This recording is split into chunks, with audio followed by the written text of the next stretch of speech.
Welcome back to Who Died Today USA channel. In the past few days, we have received somber news about the passing of extraordinary talents. Today's episode is dedicated to honoring their memory. Additionally, we will recap the stars we have recently lost. Before we begin, we kindly ask for your support.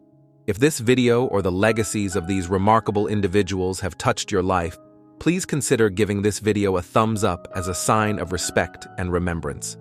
Thank you. Frisbees all over the place. It was pretty funny, but it was a kind of a cool makeup for its time. They say actors bring characters to life, but who gives those characters their faces? For over 40 years, Greg Cannom was the invisible genius behind the magic. His hands sculpted age, fantasy, and transformation onto the faces of Hollywood's biggest stars, shaping not just how we saw them, but how we believed in them. At 73, the man who redefined what makeup could be in cinema has taken his final bow. Canam was more than a makeup artist.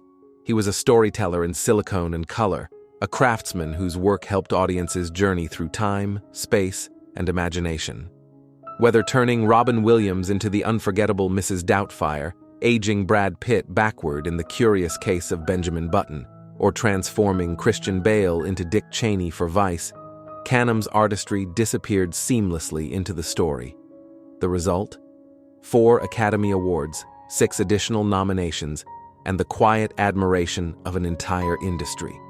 His brilliance extended behind the curtain too, with groundbreaking work in Bram Stoker's Dracula, Titanic, A Beautiful Mind, Blade, and Michael Jackson's iconic Thriller video. In 2005, he received a Technical Achievement Oscar for a silicone material he helped develop. Another example of how his vision shaped the very tools of the trade.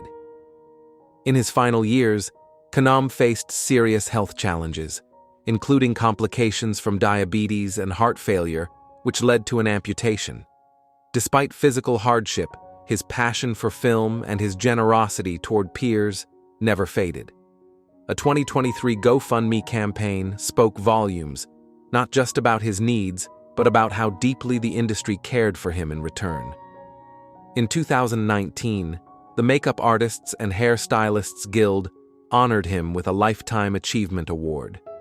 But truthfully, his legacy can't be measured in trophies. It lives in every scene where a character aged with grace, every monster that felt strangely human, and every transformation that made us suspend disbelief. Greg Cannom may have worked behind the scenes, but his artistry was always front and center in our memories. He gave Hollywood its most unforgettable faces, and gave audiences the gift of believing in the impossible.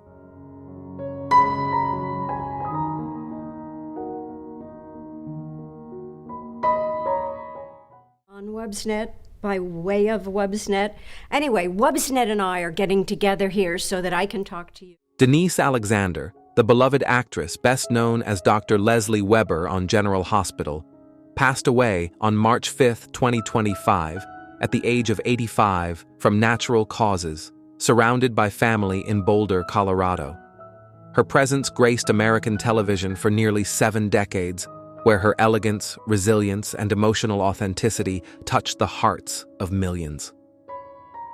Born in New York City on November 11, 1939, Denise began performing at the age of 6, appearing in over 2,500 radio shows. From her early roles on Tom Corbett, Space Cadet, and The Twilight Zone, to her celebrated performances on Broadway and in classic films like Crime in the Streets, she built a career rooted in versatility and quiet strength. In 1966, she joined Days of Our Lives as Susan Hunter Martin, captivating viewers with a character that was both rebellious and deeply human.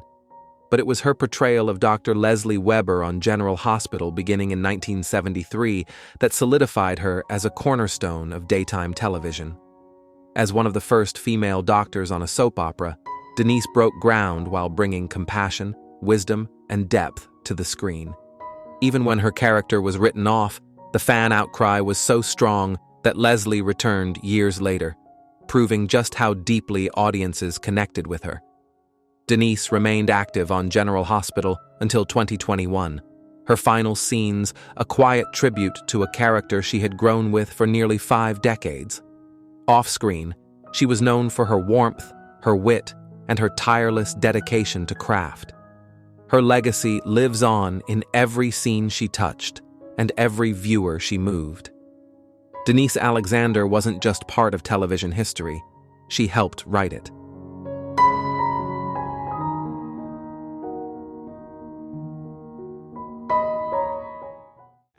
Rock and roll! Breaking news. Today, we take a closer look at a music legend whose legacy has shaken the very core of rock history. With a voice that defined a genre, a persona that sparked countless headlines, and a resilience that continues to inspire millions, Ozzy Osbourne is far more than the image of the wild rocker the world once knew. As he prepares for one final emotional performance with Black Sabbath, we ask, how do you remember the Prince of Darkness? Share your thoughts below as we explore his electrifying career, personal battles, and enduring impact. Ozzy Osbourne, born John Michael Osbourne in Birmingham, England in 1948, grew up in a working-class neighborhood where music became his escape. In 1969, he rose to fame as the lead singer of Black Sabbath, a band that would come to define the sound and spirit of heavy metal. Their groundbreaking albums, including Paranoid and Master of Reality, introduced a dark, heavy tone that was unlike anything the music world had heard before. Following his departure from Black Sabbath in 1979, Ozzy launched a solo career that only heightened his fame. His debut album, Blizzard of Oz, included the iconic track Crazy Train, and he followed it with a string of successful albums that showcased his theatrical style and haunting vocals. With each performance, Ozzy solidified his status as a true showman, earning fans across generations. Yet behind the fame and the persona was a man battling a number of deep personal and professional struggles. From early on, he faced immense pressure from the demands of touring, creative disputes within his band, and the chaotic nature of rock and roll culture. One of the most infamous moments of his career occurred in 1982, when he bit the head off a bat on stage, believing it was a rubber toy. That shocking incident became the stuff of rock legend, but also underscored the unpredictable extremes of his stage life. His challenges extended beyond performance. In 1989, Ozzy experienced a personal crisis that nearly cost him his marriage to Sharon Osbourne. A moment of deep regret led to a period of mandated rehabilitation and reflection. Through it all, Sharon remained a pillar of support, managing his career and helping guide him through recovery and personal growth. The trials continued. In 2003, Ozzy suffered a severe accident while riding an ATV, resulting in multiple broken bones and a long road to recovery. Despite the setbacks, he returned to the stage with determination, refusing to let pain silence his passion for music. But the greatest health challenge came to light in 2020, when Ozzy revealed he had been diagnosed with Parkinson's disease. In truth, he had been battling the condition for years, with symptoms progressing steadily. Since then, Ozzy's journey has been marked by resilience. While his mobility has been affected and his ability to tour diminished, he has remained creatively active and emotionally present with fans. Multiple surgeries, including spinal operations, have tested his strength, yet he continues to prepare for a deeply emotional farewell concert in Birmingham, the city where it all began. The upcoming event, titled Back to the Beginning, will feature original Black Sabbath members and promises to be a powerful moment of closure and celebration. Despite his health challenges, Ozzy has not shied away from connecting with fans. He has spoken candidly in interviews about his mental and physical battles, sharing that depression, isolation, and fear have accompanied his diagnosis. Still, he fights each day to move forward, supported by family, music, and an undying love for the stage. Drama and controversy have never been far from Ozzy Osbourne's orbit. From being banned in San Antonio for urinating on a national monument to headline-making family disputes aired during the hit reality series The Osbournes. His life has played out in public like a never-ending rock opera.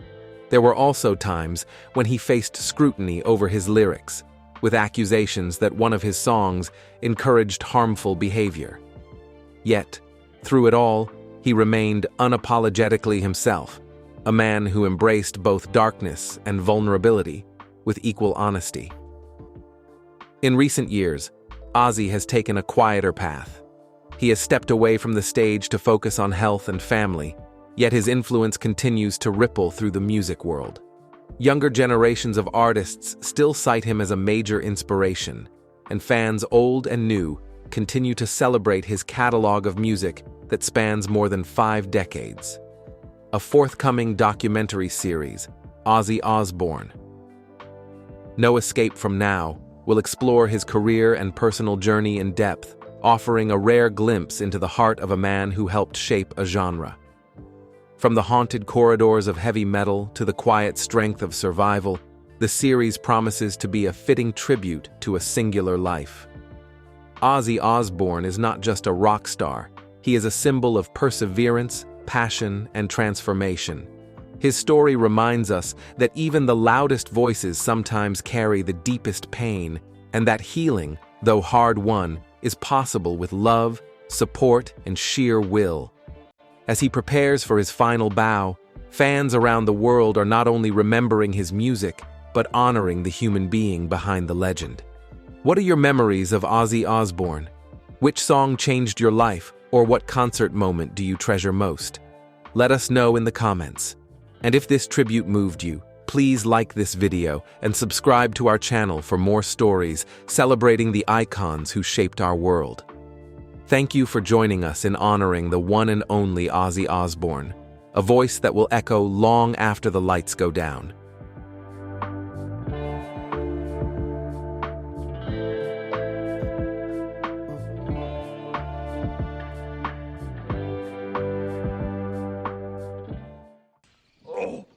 Zero cookies. Oh, but Gladys, that look can be me so hungry. You must have. Ruth Buzzi, the beloved actress and comedian whose unforgettable characters helped define a generation of television comedy, passed away peacefully on May 1st, 2025, at her home in Texas. She was 88. Her passing followed several years in hospice care after a series of strokes and a long journey with Alzheimer's disease. Born on July 24, 1936, in Westerly, Rhode Island, Buzzy studied acting at the Pasadena Playhouse and launched her career in musical revues before making a national splash on The Gary Moore Show in 1964. But it was her 6-season run on Rowan and Martin's Laugh-In that cemented her legacy. As the unforgettable Gladys Ormsby, a tough, purse-wielding spinster, she became an icon of sketch comedy and earned a Golden Globe and 2 Emmy nominations.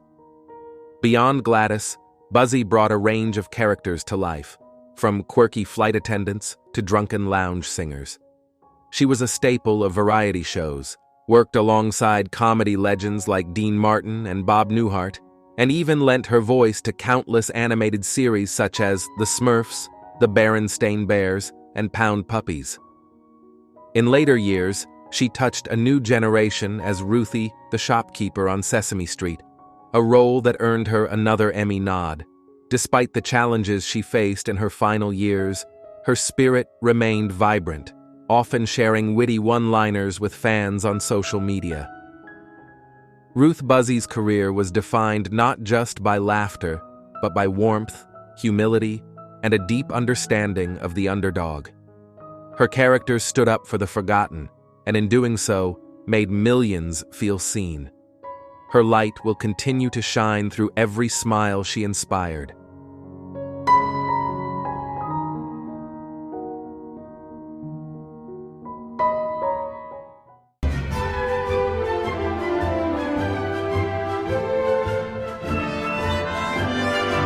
Not every star begins with a spotlight.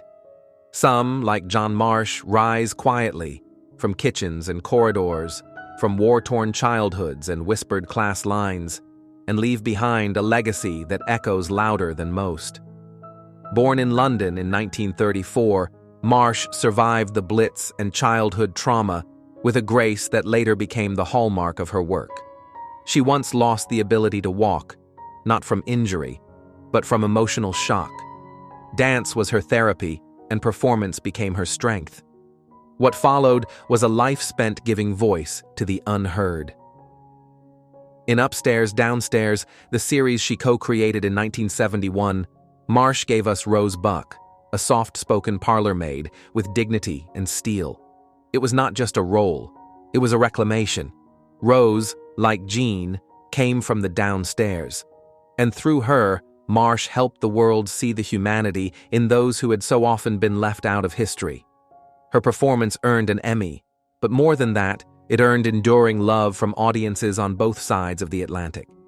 Beyond Rose, she reveled in contradiction, playing villains like Queen Bavmorda in Willow and Mombi in Return to Oz with relish and fire. Her characters, even at their cruelest, never lacked dimension. In her later years, Marsh faced health setbacks, including a stroke and the gradual decline of dementia. Still, she remained fiercely present, observing life with the same wonder that fueled her artistry. She passed away peacefully at 90. Jean Marsh did not just act, she revealed. She told the stories of those who cleaned the rooms, not those who owned them. And in doing so, she left us with a deeper, truer portrait of humanity.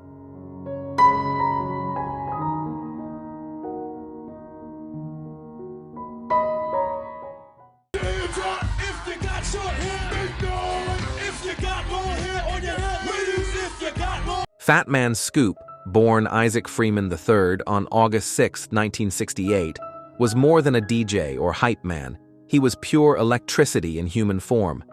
Known for his booming voice, boundless energy, and magnetic stage presence, he became the undisputed heartbeat of the dance floor for a generation. On August 30, 2024, while performing on stage in Hamden, Connecticut, Scoop collapsed during a show. He was 56. From the moment Be Faithful hit the airwaves in 1999, Fat Man Scoop commanded attention, not through ego, but through unfiltered joy. His signature call-outs, "Put your hands up," and "Everybody jump," did not just fill the room, they united it. He wasn't just leading a crowd, he was lifting spirits. In 2005, Scoop earned a Grammy for his explosive collaboration with Missy Elliott on Lose Control. That same year, he appeared alongside Mariah Carey on It's Like That, further cementing his place in music history. But his voice wasn't just for clubs and charts, it was for culture. His remixes, collaborations, and radio presence made him a familiar sound in homes and headphones worldwide. Even in his final days, Scoop remained active and passionate. On the morning of his final show, he released a new video with Dice Piso, and just weeks earlier, he'd been featured on Tech Nine's track, No Popcorn. According to those close to him, he had consumed an energy drink, a rare choice, before taking the stage. Fat Man Scoop was more than music. He was momentum. He was joy you could hear. And in every room that ever echoed his voice, a little bit of that joy still remains.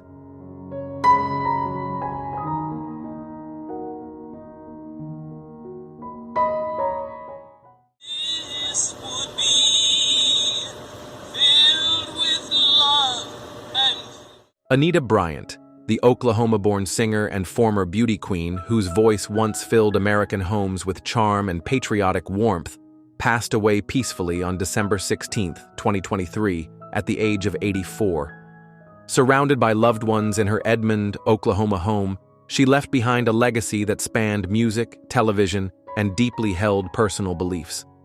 Many first heard Bryant's rich, heartfelt vocals in the early 1960s, with chart-topping hits like Paper Roses and My Little Corner of the World. A second runner-up in the 1958 Miss America pageant, she quickly became a beloved figure on television, appearing on The Ed Sullivan Show, American Bandstand, and numerous variety specials. Her rendition of The Battle Hymn of the Republic at Super Bowl V in 1971 remains etched in patriotic memory. But perhaps no phrase is more associated with Bryant than, "A day without orange juice is like a day without sunshine." As the face of the Florida Citrus Commission for over a decade, she became a symbol of American wholesomeness. Later in life, Bryant's outspoken activism shaped public discourse and led her down a more polarizing path. While her beliefs sparked passionate debate, they also galvanized civic engagement across generations. In her own words, she always spoke as a mother, a Christian, and a citizen. Though her public presence faded in later years, Bryant remained devoted to her faith, her family, and her community. She continued writing and ministering, choosing a quiet life in Oklahoma, close to the values she cherished most. Anita Bryant lived a life that sparked conversation, stirred conviction, and, through music and message, touched millions.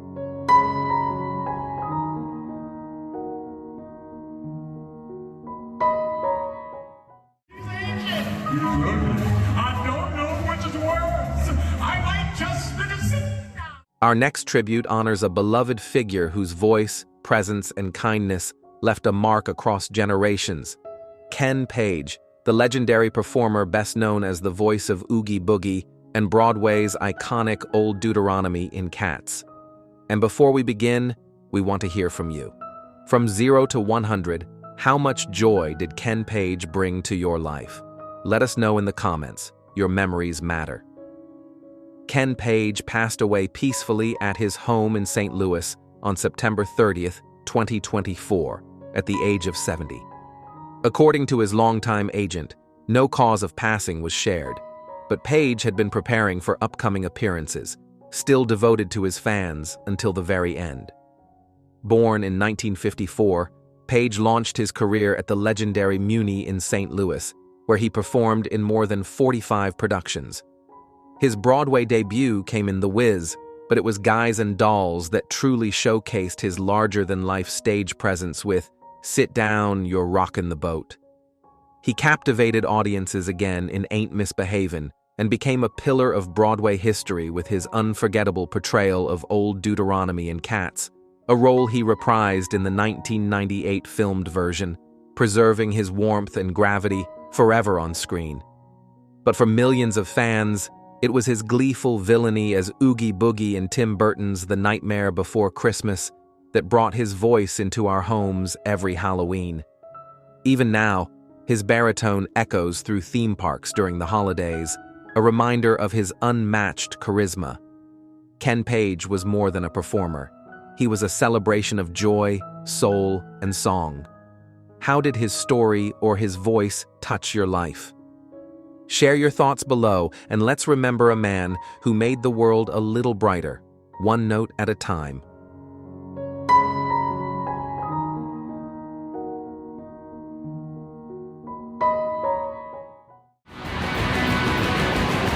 But I think I put a lot of passion into what I do. Clem Burke, the dynamic drummer whose thunderous rhythms helped define the sound of an era, passed away on April 7, 2025, at the age of 70, following a private battle with cancer. To fans of Blondie, he was more than a drummer.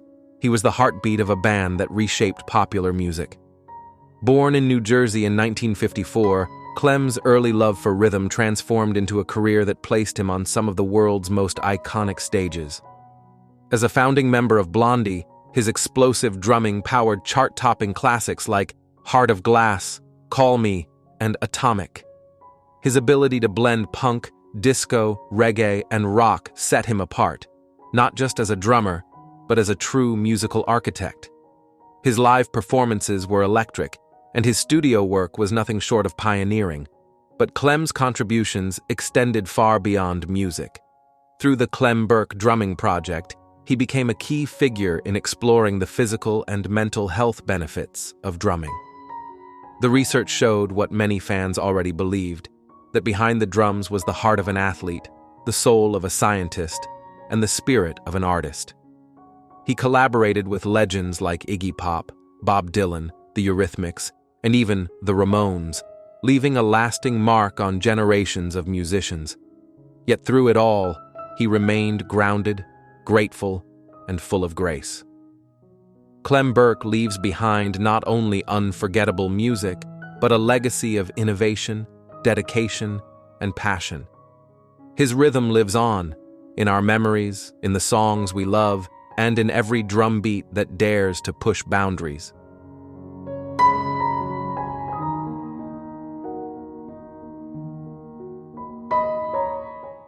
Man, don't let your mouth write a check your butt can't cash. So I'm blazing with my friends, so I'm a fucking pothead, man. What's it to you, huh? Nikki Cat was never one to chase the spotlight. But for those who love the art of storytelling, his presence on screen was unforgettable. From his breakout as the volatile Clint Bruno in Dazed and Confused to his searing performance in A Time to Kill, Cat gave life to characters that felt dangerously real, imperfect, intense, and often deeply human. Born in 1970, Cat began his career as a child actor in the early 1980s and quickly proved himself a natural on camera. His versatility was staggering. The unfiltered high school bully, the edgy school teacher on Boston Public, the loyal soldier in Rules of Engagement, and even memorable guest spots on Friends and Law and Order. Whether playing a tough guy, a teacher, or a troubled soul, Cat brought raw energy and surprising vulnerability to each role. Directors like Richard Linklater, Steven Soderbergh, and Robert Rodriguez often returned to him, not just for his skill, but for his rare creative spark. Behind the scenes, colleagues described him as fiercely prepared, often arriving to set with ideas that elevated the material and brought unexpected magic to the screen. Although his final screen appearances were in the late 2010s, his performances continue to resonate. His work, especially in cult classics like School of Rock, Suburbia, and The Limey, endures among audiences who appreciate the craft of authentic acting. Nikki Cat may not have been a household name, but he was an actor's actor, deeply respected, widely admired, and profoundly missed. His legacy remains in every line delivered with grit, every glance filled with subtext, and every role that lingers long after the credits roll.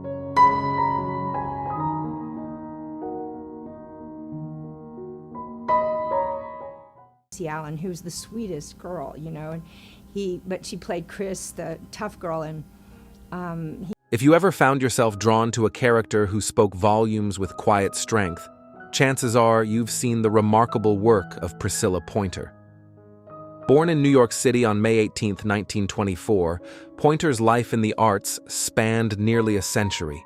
Trained in theater and rooted in the values of storytelling over stardom, she co-founded the San Francisco Actors Workshop with her husband Jules Irving, a space where acting was sacred and family was never far from the footlights.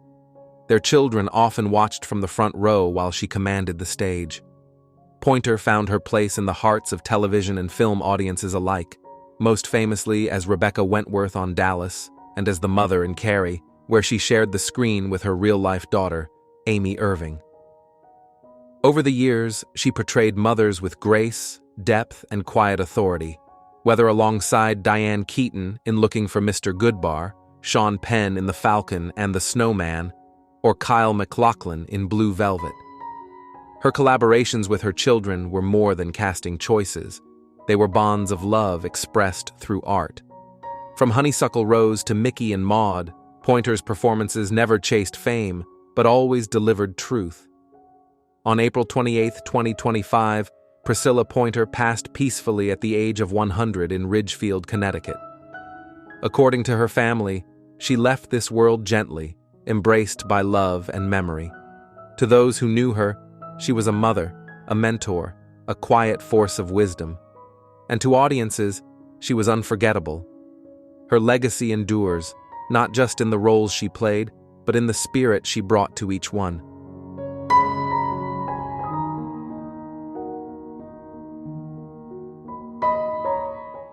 To chapsticks, nobody's even like slightly maimed.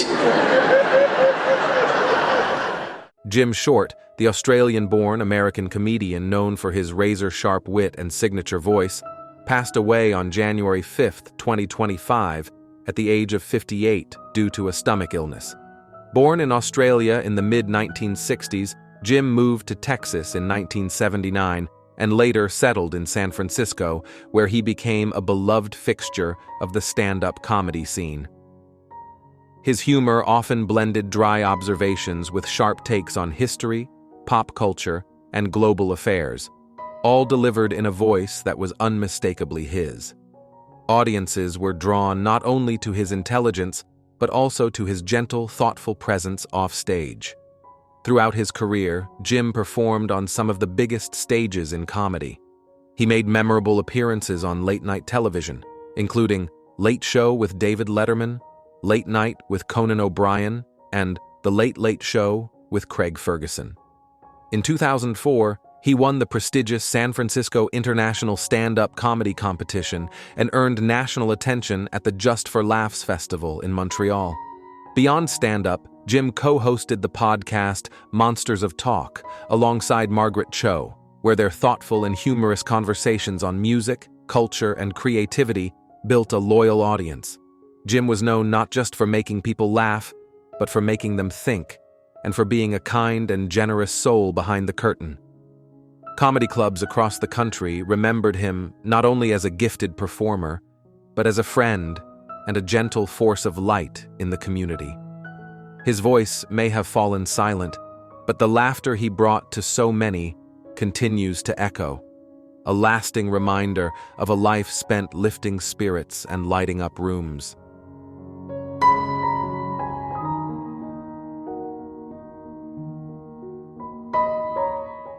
With anything, you got this whole thing. I got this whole thing. Kirk's castmate Amy Hall was one of the first to share. Kirk Metis, known for his charismatic presence on MTV's Floribama Shore, passed away on May 2, 2025, at the age of 33 from liver failure, following a severe battle with necrotizing pancreatitis. His untimely passing has left a deep void in the hearts of fans, friends, and the reality TV community.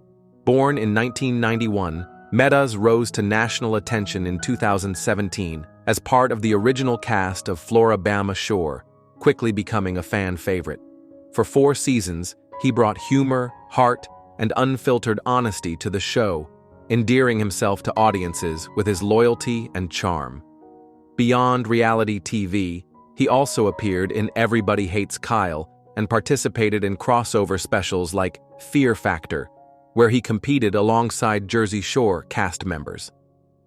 In April 2025, Metis was hospitalized and placed in intensive care after developing a critical case of necrotizing pancreatitis, a rare and painful condition that caused widespread organ complications. Despite the support of family, friends, and thousands of fans who rallied around a GoFundMe campaign for his care, his condition worsened. According to his father, complications from liver failure ultimately led to his passing. His Floribama Shore co-stars shared deeply personal tributes, describing Kirk as the glue of the group and someone who brought laughter and unity wherever he went. "He had the kindest soul," wrote Nilsa Prowant, while Amy Hall recalled tearfully watching his final moments, holding on to memories that will last a lifetime.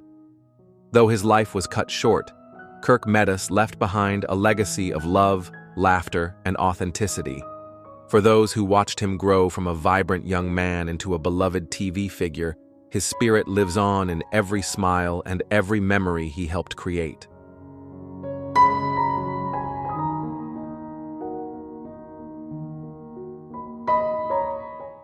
Un attore anche per la categoria è un motivo di onore e di orgoglio, e anche Francesco lo vedo molto contento ed Nino Balomo, the cherished Italian stage and screen actor whose career spanned more than 8 decades, passed away peacefully on April 11, 2025, at the age of 102.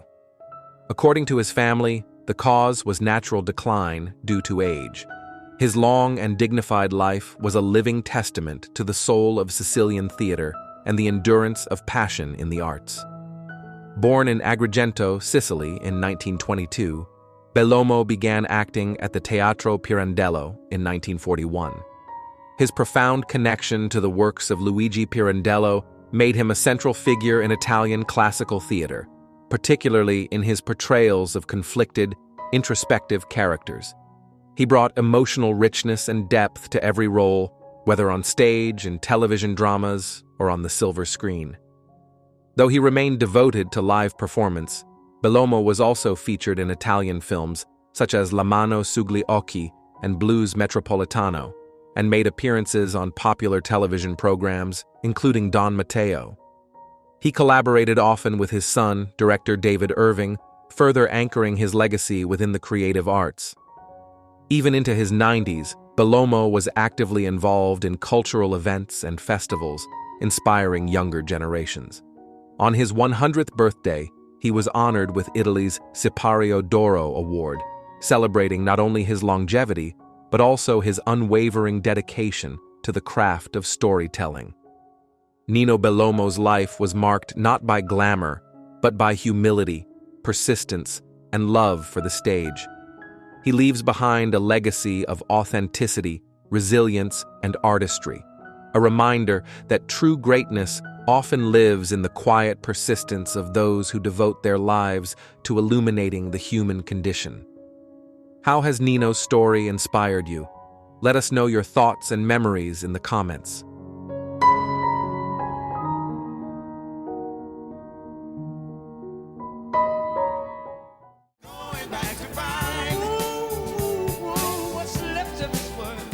Breaking news.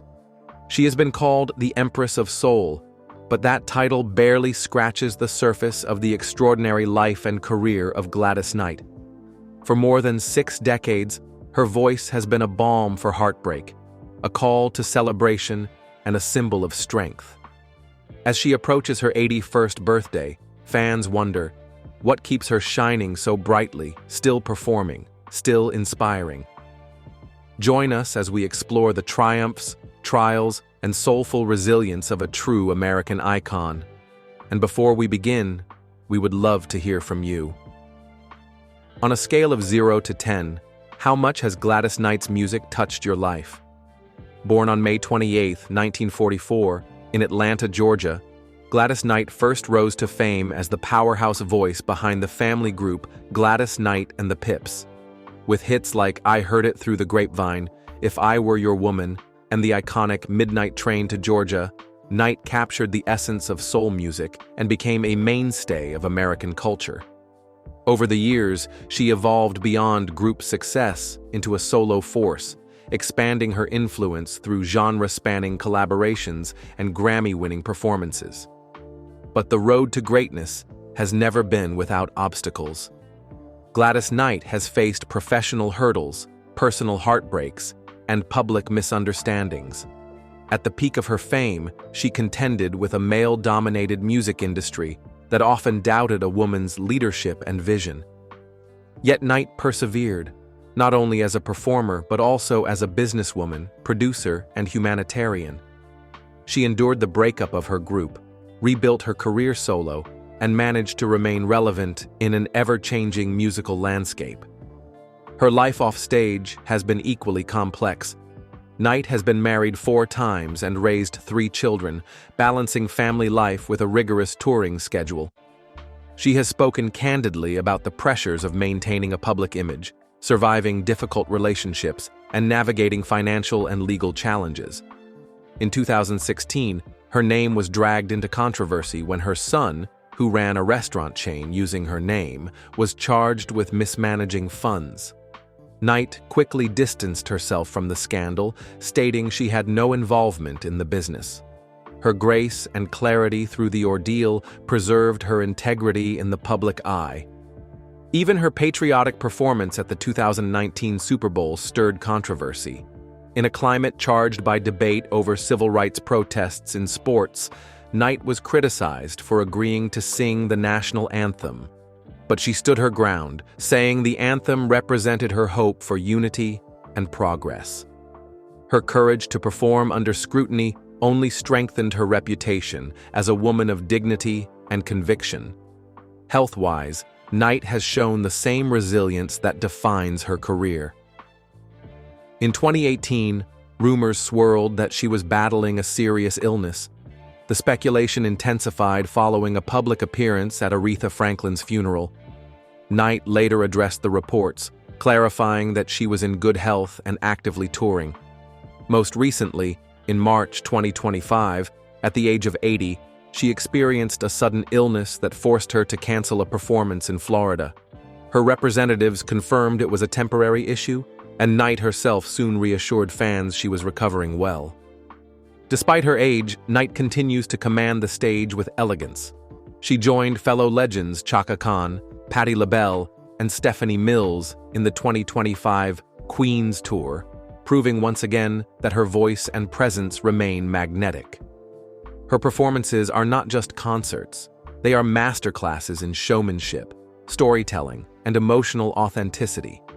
With every note, she invites audiences into her world, one of heartbreak and healing, struggle and joy.